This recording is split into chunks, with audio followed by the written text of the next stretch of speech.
Hey friends, welcome back to Goals and Grace. It's the week after Easter. The dishwasher is still humming, the lilies are leaning, and the inner critic already has her clipboard out. She's tapping her pen like, are we saving the world today or just reheating scalloped potatoes? Bless her heart. If you're feeling that tug today, you are not broken. You're human, and you matter even when you pause. Today, we're diving deep into a tension you and I meet daily, the pull between tending your own soul and showing up for the whole community, or at least for those in your inner circle. So the next time you're standing at the refrigerator, door open, cold air on your knees, staring at the hummus like it knows the will of God, remember this: you can choose renewal and still choose people. It isn't either or. It's faithful both. If you struggle to find the balance between taking care of yourself and being available to the people you love and the people you want to serve, then I am glad you're here because today we're going to talk even deeper about that. Welcome to Goals and Grace, where ambitious women align bold dreams with unshakable faith. I'm Reverend Dr. Juliet Spencer, certified high performance coach and your guide to clarity amid chaos. Each episode delivers one practical framework plus faith truth to cut overwhelm, claim calling, and crush imposter syndrome. Ready to lead with love, not depletion? Let's go.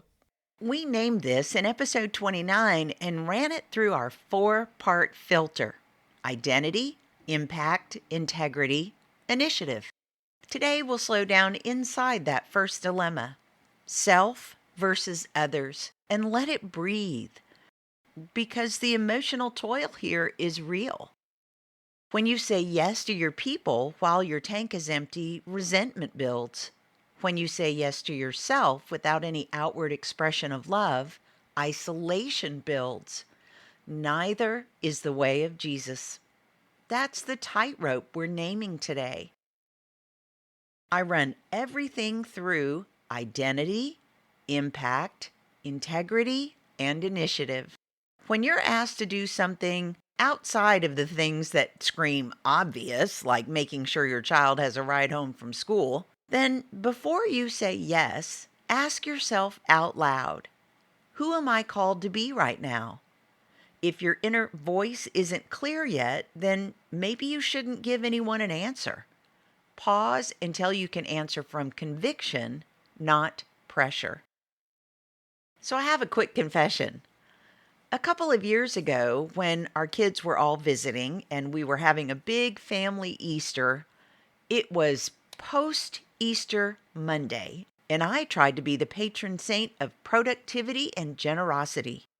I said yes to a pastoral care visit, yes to 2 coaching sessions, yes to grocery pickup, and yes to a crock-pot situation that required ingredients I did not possess, and yes to helping organize the garage, which, let's be honest, Jesus himself would have shaken his head at.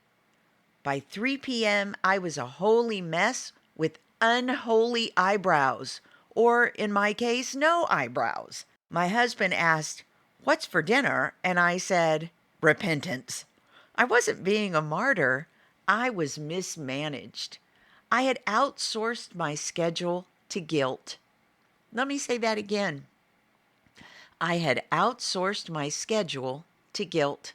Maybe you can relate. A client, a leader, mom, heart of gold, told me, if I close my laptop at 3 to get in the pickup line, I feel guilty. If I don't, I feel guilty. And that's the tightrope. So we ran the filter. Identity. Who am I called to be right now? She said, a clear, calm leader and a present mom. Then we discussed impact. How will I choose this ripple? She said, if I clarify priorities now, my team moves without me hovering. If I show up for my pickup, my son's nervous system settles. Next up, integrity. And she knew the drill, so she asked, "What keeps me honest when no one's watching?" She said, "We in our family value family and clear communication." And then, what was her initiative? What's the next faithful step I can take over the next 15 minutes? She sent a concise priorities note to her team, closed the laptop, drove to school, and sat in the car breathing while she recited Psalm 23 in her mind. The next day, her team moved faster because expectations were totally clear. Her margin ended up serving her community better, and it brought joy to her son and to her mom's heart. I've always loved Parker Palmer's line, "Self-care is never a selfish act. It is simply good stewardship of the only gift I have, the gift I was put on earth to offer to others." Don't you love that? I remind myself of it from time to time. Your soul isn't a side hustle. It's the vessel of your calling. Now, bring your imagination to the Gospels. It's barely dawn. The village still smells like last night's fire. Word spreads like wildfire. He's here. The healer. He's here. A father lifts his boy, eyes rimmed red with another sleepless night. A woman gathers her shawl tied around years of chronic pain and being overlooked. They crest the hill and meet a murmuring crowd. Where is he? Someone points to the ridge line. He went up to the mountains before sunrise. The ache is palpable. But we need him, they say. And Jesus, carrying a mission not just for one village, but for all creation, is alone in prayer. He's not indifferent. He's intentional. He knows if he pours from a dry well, the living water won't reach anyone. He returns with authority because he's retreated with humility. He walks back down the slope carrying clarity like sunrise in his chest. And because he honored God in secret, he can bless the crowds in public. That rhythm, withdrawal and return, solitude and service, isn't a loophole. It's the liturgy of sustainable love. I wish I'd written that last line, but I stole it.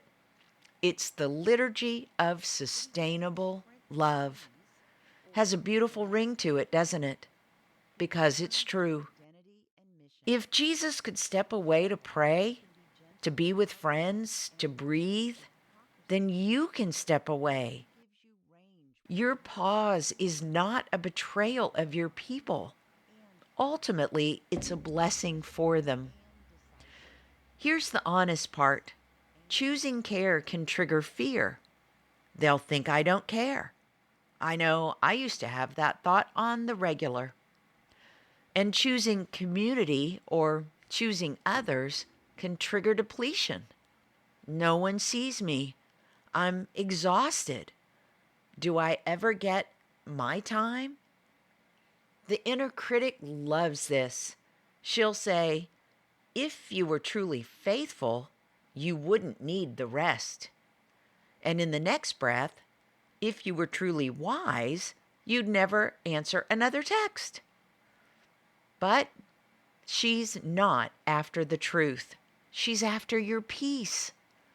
When you feel that spike of panic or that gray fog of martyrdom, that's your dashboard light. Don't smash the dashboard. Just pull over. So what do? Well, again, as I mentioned in episode 29, first you identify who you are. Before you say yes or no, ask, who am I in Christ right now in this moment? Not who does the loudest voice say I am, but who am I? I'm beloved, called, finite. And by the way, that last word really matters. finite. Then examine your impact. If I choose this, how does love multiply? What is the impact that I'm making and for whom? Sometimes love multiplies by you showing up at the church meal train. Sometimes it shows up and multiplies by you taking a nap so you don't bite people's head off at 5 p.m. And then, what does your integrity tell you? For instance, it's worth asking, what would be honest to my values even if no one had expectations of me and no one applauded? What would be honest to my values? If you value presence, then scrolling while your child tells you about rectangles isn't integrity. If you value stewardship, then saying yes while you're seething and overly exhausted is not integrity. Finally, initiative. What is the next faithful step I can take in the next 15 minutes? Not the next 15 years, the next 15 minutes.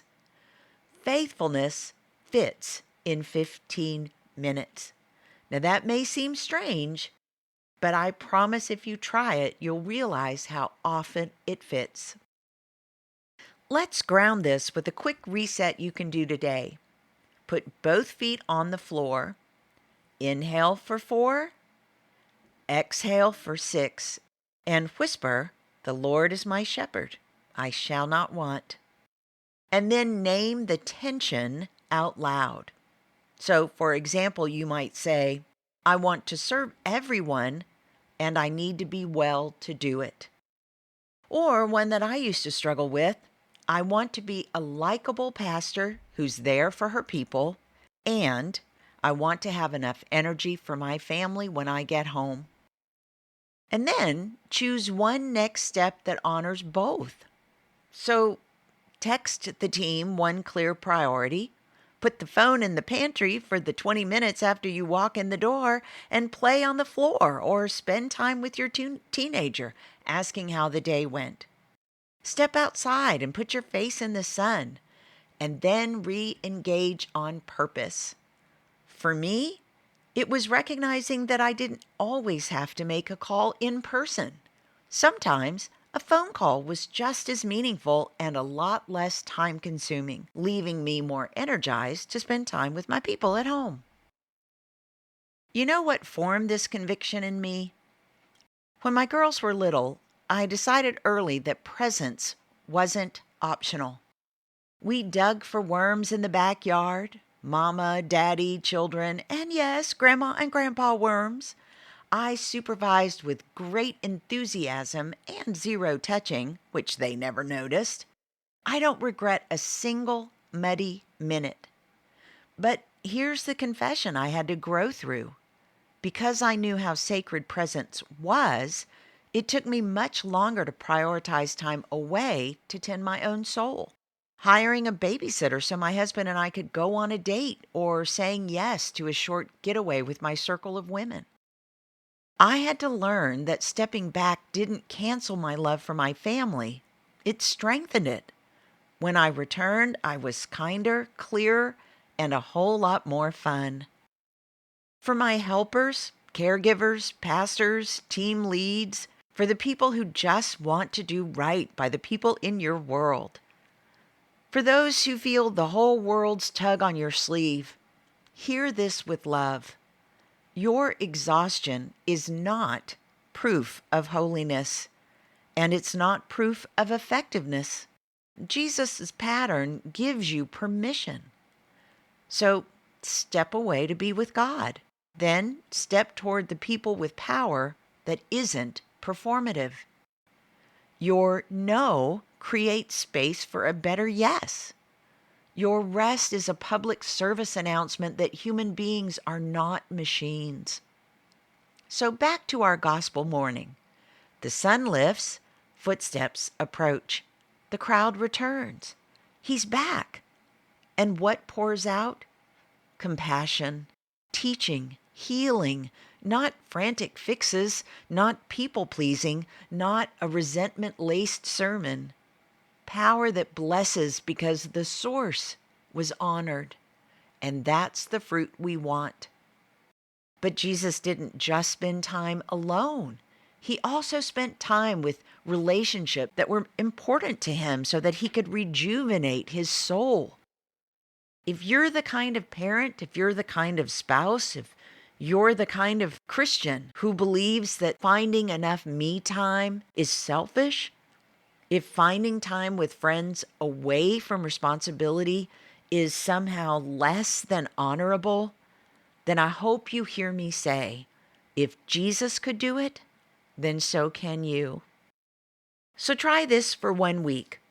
Before you answer a request, pause for a breath and say, I am beloved, I am finite, I am sent. And then decide. When you do say yes, show up with your whole self, your full presence. And when you say no, add a blessing. I can't take that on today, but here's one resource or a step that might move this forward. A boundary plus contribution is how self and community, self and the people you love, can walk hand in hand. So the next time you're standing at the refrigerator contemplating one of life's dilemmas, let your inner critic keep her clipboard, but you keep the pen. Name the tension, run the filter, and then take one faithful step. Breathe, choose, act. If you need a little bit more one-on-one attention and you have been putting off coaching because it seems too selfish, then I hope you'll consider this an invitation to revisit that question, because coaching can be one of the best gifts you give yourself. Oh, and next week, we'll take a deeper dive into another one of life's dilemmas that I mentioned in episode 29, the dilemma between justice and mercy. Thanks again, my friend, and may God bless you with goals and grace.